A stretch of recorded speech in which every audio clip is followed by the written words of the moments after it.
വൈത്തിരി ഗ്രാമപഞ്ചായത്തിന്റെ ചിരകാല സ്വപ്നമായ Chundale shopping complex cum bus പേയുടെ ശിലാസ്ഥാപനവും ചുണ്ടേൽ സാംസ്കാരിക നിലയത്തിന്റെ ഉദ്ഘാടനവും പട്ടികജാതി പട്ടികവർഗ ക്ഷേമവകുപ്പ് മന്ത്രി ബഹുമാനപ്പെട്ട OR കേളു നിർവഹിച്ചു.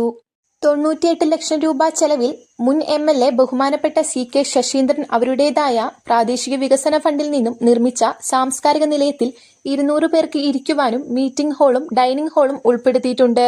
ആയൂർ ഭവൻ, മത്സ്യമാംസ market, meeting hall, bus stand cum bus bay തുടങ്ങിയ സൗകര്യങ്ങൾ ഒരുക്കും. ചടങ്ങിൽ ഗ്രാമപഞ്ചായത്ത് പ്രസിഡന്റ് MV വിജേഷ് അധ്യക്ഷത വഹിച്ചു. Vice president Usha Jyothidas, Kerala bank director P Gagarin, ജില്ലാ panchayat member LC Prasad, block panchayat മെമ്പറായ V Ushakumari, LC George, standing committee ചെയർപേഴ്സൺമാരായ KK തോമസ്, ജിനിഷ O, മെമ്പർമാരായ Sujitha VS, Gopi P, Hemalatha KR, Jayaprakash PK, Dolly Jose, Jyothish Kumar NK, Marykutty Michael, Joshi Varghese, Vatsala Sadanandan, ഗ്രാമപഞ്ചായത്ത് സെക്രട്ടറി സജീഷ് KS എന്നിവർ സംസാരിച്ചു. ചടങ്ങിൽ ആരോഗ്യ standing committee chairman NO Devasia സ്വാഗതം ആശംസിക്കുകയും സ്വാഗത സംഘം കമ്മിറ്റി കൺവീനർ K പ്രസാദ് നന്ദി രേഖപ്പെടുത്തുകയും ചെയ്തു. ക്യാമറമാൻ മനു അൻസിനൊപ്പം പൂജ കൃഷ്ണ, വൈത്തിരി ലൈവ്.